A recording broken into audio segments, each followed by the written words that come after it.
नमस्कार दोस्तों, मैं राजकुमार मौर्य प्रखर भारत यूट्यूब चैनल में आपका स्वागत है। इस वीडियो में आप सभी साथियों को उत्तर प्रदेश की ऐसी 10 विधानसभा सीटों के बारे में बताने जा रहे हैं जहां पर समाजवादी पार्टी से मौर्य समाज के दावेदार मजबूती के साथ टिकट मांग रहे हैं।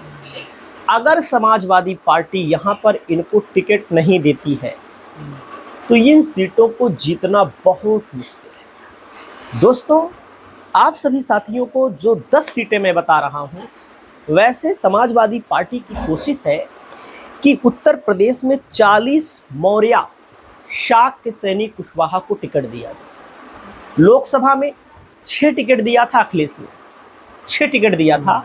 अखिलेश जी और दावेदारों को ढूंढ रहे थे लेकिन लोग मिले ही नहीं, और कुछ सीटें ऐसी थी जहां पर दावेदार थे लेकिन कांग्रेस ने जीत करके वे सीटें ले ली थी। तो दोस्तों, मैं आप सभी साथियों को जो सीटों के नाम बताने जा रहा हूं, वाकई में निष्पक्षता से हम बात करते हैं। आप पता कर लीजिए उस इलाके में, क्योंकि मैं यूट्यूब चैनल चलाता हूं। हमारे पास उत्तर प्रदेश की 403 विधानसभा सीटों में से अधिकतम विधानसभा सीटों के रुझान सामने हैं।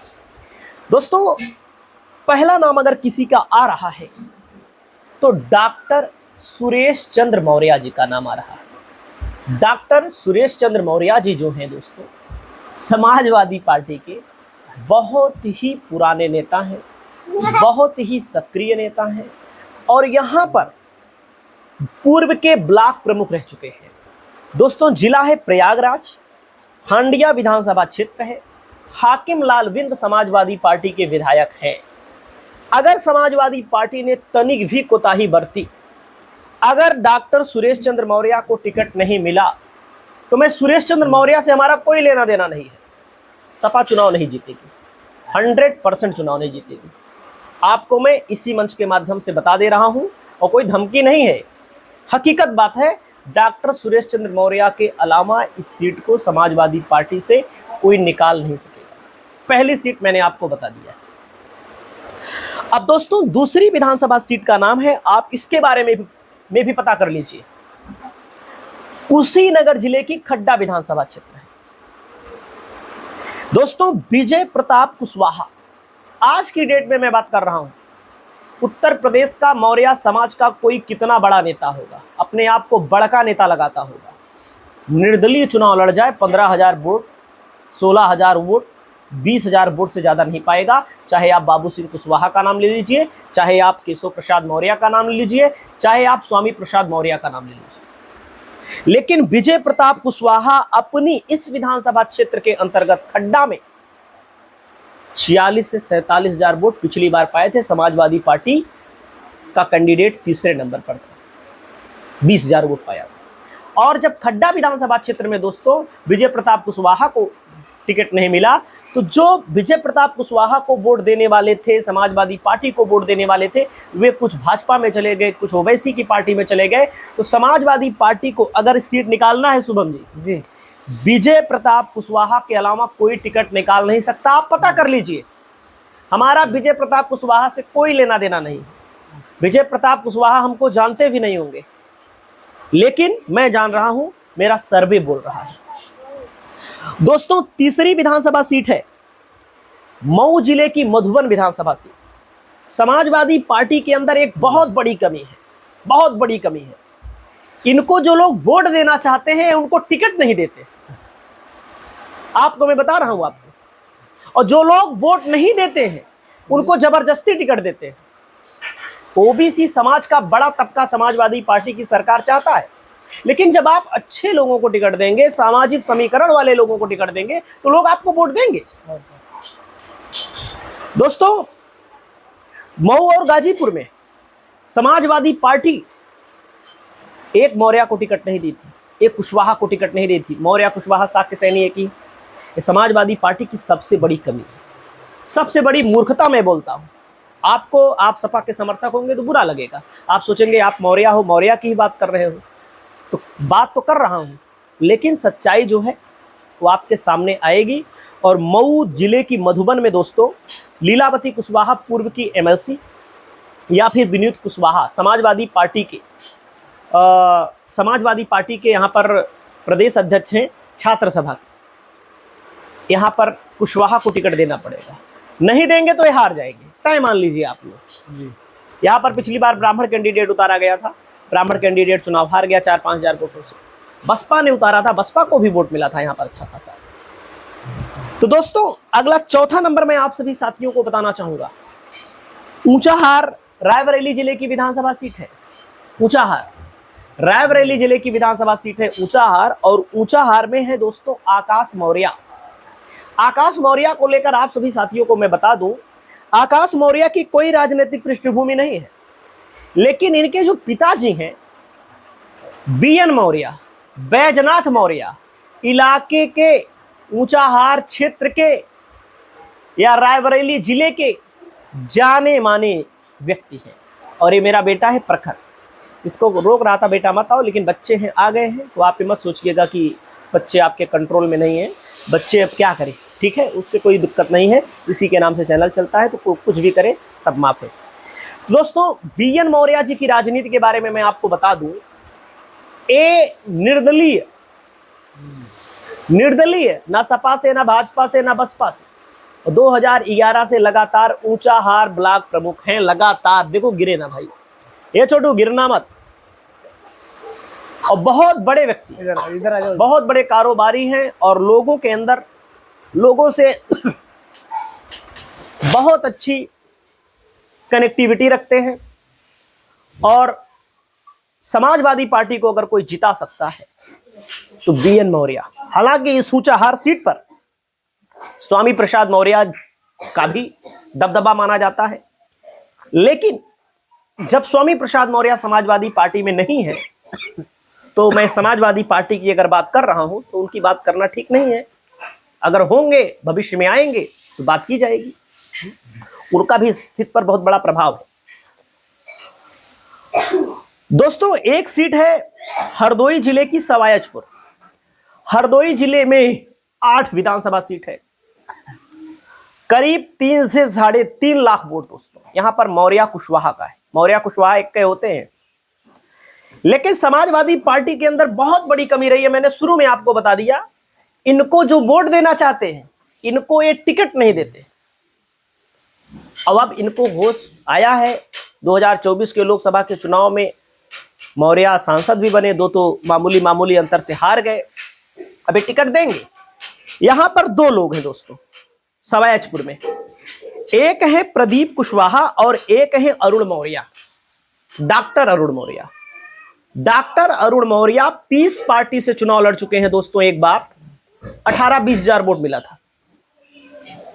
अगर कोई व्यक्ति पीस पार्टी से चुनाव लड़ जाए, डॉक्टर अयूब की पार्टी से चुनाव लड़ जाए, 20 हजार वोट मिल जाए, तो अपने आप में समाज का वोट तो यहां है ही, पीस पार्टी के लोगों ने भी वोट दिया होगा।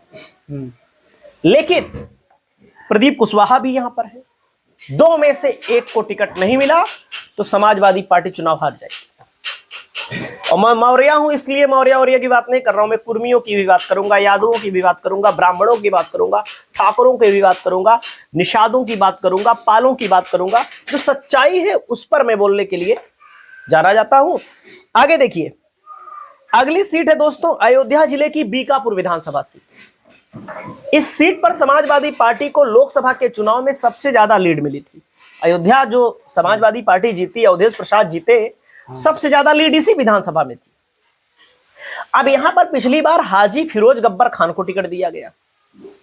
हाजी फिरोज गब्बर खान मुस्लिम है, अच्छे व्यक्ति हैं, संभ्रांत व्यक्ति हैं, लोकप्रिय व्यक्ति हैं, लेकिन समस्या इस बात की है कि मुसलमान को जब टिकट मिलता है तो आप सभी साथियों को मैं बता दूं, ध्रुवीकरण होना तय है। यहां तक कि कुछ यादव भी वोट नहीं देते हैं, और यादवों को हमारी बात बुरी भी लग जाएगी। मौर्य की छोड़ दीजिए, यहां पर मौर्य आबादी जो भी है अपने आप में ठीक ठाक है। बलराम मौर्य को टिकट अखिलेश यादव ने पिछली बार दिया था, और समाजवादी पार्टी की सबसे बड़ी कमी यही है, बलराम मौर्य का टिकट काटा बीकापुर में, अयोध्या में, वहां पर जौनपुर सदर से पप्पू मौर्य का टिकट काटा। समाजवादी पार्टी ने मझुआ विधानसभा सीट पर दामोदर प्रसाद मौर्य का टिकट काटा। ये समाजवादी पार्टी की सबसे बड़ी कमी थी। नहीं तो भाजपा इन तीनों सीटों को जीत ना पाती। ये सच्चाई है, हकीकत है, जो लोग वहां के हैं उनको सबको पता है। दोस्तों, तो बलराम मौर्य चुनाव लड़ सकते हैं, समाजवादी पार्टी इनको टिकट दे सकती है, नहीं देगी तो हार जाएगी। क्यों हार जाएगी, मैंने आपको पहले ही बता दिया, ध्रुवीकरण, मुसलमान का ध्रुवीकरण हो जाएगा। इसका मतलब यह नहीं कि मुसलमान को टिकट ना मिले, मुसलमान को एमएलसी बनाए, मुसलमान को राज्यसभा भेजे, मुसलमान को आने वाले समय में आयोग का मेंबर बनाए, आयोग के सदस्य बनाए, आयोग के अध्यक्ष बनाए, सरकार बनाना अगर है तो। अब सरकार की बात करते हैं, नहीं बनाना है तो चाहे जिसको दो, हमसे क्या मतलब है। अगली विधानसभा सीट का नाम है फूलपुर। फूलपुर में मौर्य समाज के 2 दावेदार हैं मजबूत। बीजेपी कुर्मी लड़ाएगी, तो मैंने पहले बता दिया है कि समाजवादी पार्टी यहां पर मौर्य लड़ाएगी, और मौर्य लड़ा चुनाव तो चुनाव जीत लेगा दौड़ा करके। लोग कहते हैं कुर्मी बाहुल्य क्षेत्र है, लेकिन जितना कुर्मी है उतना यादव भी है। यहां पर समाजवादी पार्टी को लड़ाई में ला देता है यादव और मुसलमान, और समाजवादी पार्टी लगातार 3 बार से यहां पर मुस्लिम प्रत्याशी उतार रही है। अभी भी दावेदार मुस्लिम है, लेकिन आपको मैं बताना चाहूंगा, नेता विधायक बनना चाहते हैं, भाई हमको भी विधायक बनना होगा तो हम भी दावेदारी करेंगे। कोई भी नेता होगा दावेदारी करेगा, दावेदारी करना तो ठीक है, लेकिन समस्या इस बात की है, जब यार वहां पर ध्रुवीकरण हो रहा है बार बार, तो क्या होगा। तो दोस्तों, यहां पर तीसरा पक्ष जोड़ना है, यादव और मुसलमान में अगर मौर्य जुड़ जाए, जो कि 30-35 हजार जो भी होगा, यहां पर मैं गिनती करने नहीं गया हूं, मौर्य को टिकट मिलेगा तो दलित भी वोट दे देगा, दलित के अलावा पाल भी दे देगा, निषाद भी दे देगा, कुम्हार भी दे देगा, कुर्मी भी दे देगा ना। ये सच्चाई है।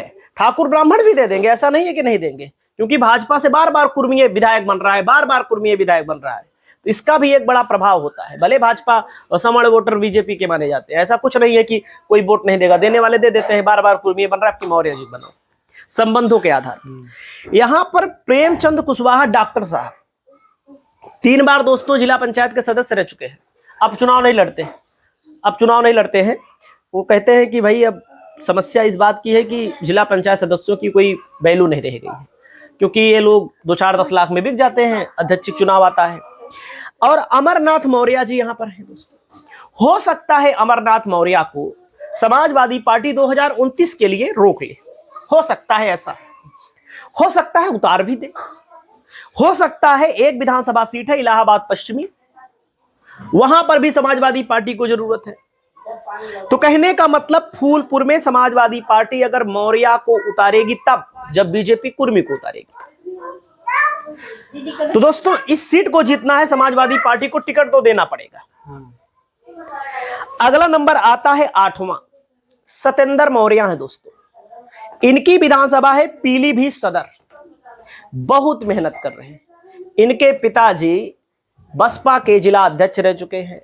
इनके पिताजी पुराने जमाने में चले जाइए 2007 कितने में 2002 में चुनाव लड़े थे, 15-20 हजार वोट उस समय पाए थे। कोई उस तरह की पार्टी से चुनाव नहीं लड़े थे, प्रभावशाली पार्टी से। भाई अगर आप 2002 में देखेंगे तो सपा बसपा भाजपा कांग्रेस को छोड़ करके अगर अन्य कोई पार्टी रही होगी, उसी पार्टी से चुनाव लड़े। यहां मौर्य का वोट करीब है 40,000। समाजवादी पार्टी ने पिछली बार कुर्मी प्रत्याशी उतारा था, वो भी भाग गया, पता नहीं कहां भाग गया। पकड़ के लाते हैं लोग, जबरदस्ती लड़ाते हैं चुनाव। इस तरह चुनाव नहीं लड़ाया जाता। जो समाज में सेवा कर रहा हो, जो समाज में आ जा रहा हो, उसको टिकट दिया जाता है। तो सतेंद्र मौर्य को लेकर मैं बता दूं आपको, सहमति बन चुकी है। समाजवादी पार्टी जिला पीलीभीत के अंतर्गत भी बड़े बड़े नेता चाहते हैं, क्योंकि बीजेपी ने पीलीभीत जिले में मौर्य अध्यक्ष बना दिया है।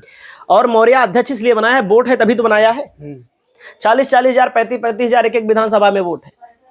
और यहां पर एक तैयारी कर रहे हैं लोक समाज से भी, हेमराज वर्मा बरखेड़ा से विधायक हुआ करते थे, एक बार बने थे, उसके बाद 3 बार चुनाव हारे, भाग गए भाजपा में, फिर समाजवादी पार्टी में भाग आए। फिर जिनके समाज का वोट बीजेपी को जाता है, जो बरखेड़ा में लड़ना चाहिए, यहां पर लड़ने के लिए आए हैं। फूल बाबू बसपा से वहां पर लड़ते थे, दूसरी विधानसभा सीट से लड़ते थे, यहां पर भी आ गए हैं। तो यहां पर अगर कोई सीट निकाल सकता है तो मौर्य निकाल सकते हैं। 1 लाख वोट सपा का है, 1 लाख वोट मिलेगा। मुस्लिम यहां ज्यादा है, दलित मौर्य कैंडिडेट और ओबीसी कैंडिडेट रहने से यहां पर बड़ा प्रभाव बनेगा। तो अगला नंबर आता है जौनपुर सदर दोस्तों। जौनपुर सदर में पिछली बार सपा ने पप्पू मौर्य का टिकट ऐलान किया था, घोषित किया था, टिकट काट दिया गया। टिकट काटना समाजवादी पार्टी की सबसे बड़ी बेवकूफी मैं समझता हूं। टिकट दिया होता तो चुनाव जीत जाते। यहीं पर बाबू सिंह कुशवाहा 20,000 की लीड लेकर चले गए। गिरीश यादव यहां पर चुनाव जीत गए, यहां मुसलमान कैंडिडेट उतारा गया दोस्तों। तो दोस्तों यहां पर चाहे जिला अध्यक्ष राकेश मौर्य है, उनको लड़ाया जा सकता है, या फिर पप्पू मौर्य हो, कोई मौर्य लड़ेगा, जौनपुर में एक सीट लड़ेगा और जीतेगा भी। दोस्तों अगला नंबर आता है अशोक मौर्य। रामपुर कारखाना विधानसभा सीट है, देवरिया जिले की सीट है। इनको तो लोकसभा का प्रभारी बनाया गया था। समाजवादी पार्टी ने अगर लोकसभा में इनको टिकट दिया होता ना, समाजवादी पार्टी की एक सीट और बढ़ी होती। लेकिन एक कांग्रेस पार्टी जो है एक सीट ज्यादा लेती है, इसके पास कैंडिडेट नहीं होते। कैंडिडेट ठाकुर थे इनके पास, अखिलेश प्रताप सिंह, जिनका ओबीसी समाज में विरोध है। बीजेपी ने ब्राह्मण लड़ाया, समाजवादी पार्टी कांग्रेस ने ठाकुर लड़ाया। तो जाहिर सी बात है बीजेपी का ब्राह्मण सवर्ण लड़ेगा तो बीजेपी वाला जीतेगा। सवर्ण बनाम सवर्ण का जब मुकाबला होगा बीजेपी वाला जीतेगा। सवर्ण बनाम बैकवर्ड का जब मुकाबला होगा तो समाजवादी पार्टी वाला जीतेगा। बैकवर्ड बनाम बैकवर्ड में अलग अलग जातियों का सम्मिश्रण करके चुनाव जब लड़ा जाएगा तब समाजवादी पार्टी को फायदा मिलेगा। अभी तो केवल मैंने 10 नाम बताए हैं। अगर इन 10 लोगों को टिकट नहीं देती है समाजवादी पार्टी, 10 लोग नहीं है, इसमें लोग हैं करीब 12-13, तो समाजवादी पार्टी चुनाव नहीं जीत पाएगी। ये हकीकत मैं बता रहा हूं, कोई धमकी नहीं है, हकीकत है। सर्वे करवा लीजिए आप लोग। तो दोस्तों हमारा वीडियो कैसा लगा, और हमारे भाई साहब हैं शुभम मौर्य जी, इनको भी मैं सिखा रहा हूं। सीखिए, समझिए, जानिए। जब बोलेंगे, मैं कैमरे के सामने बोलना जानते हैं काम भर का, तब इनको जानकारी मिलेगी। बाकी हमारा बेबाक वीडियो आता रहेगा। आपको बहुत बहुत धन्यवाद करते हैं। बहुत बहुत नमस्कार। जय। नमस्कार।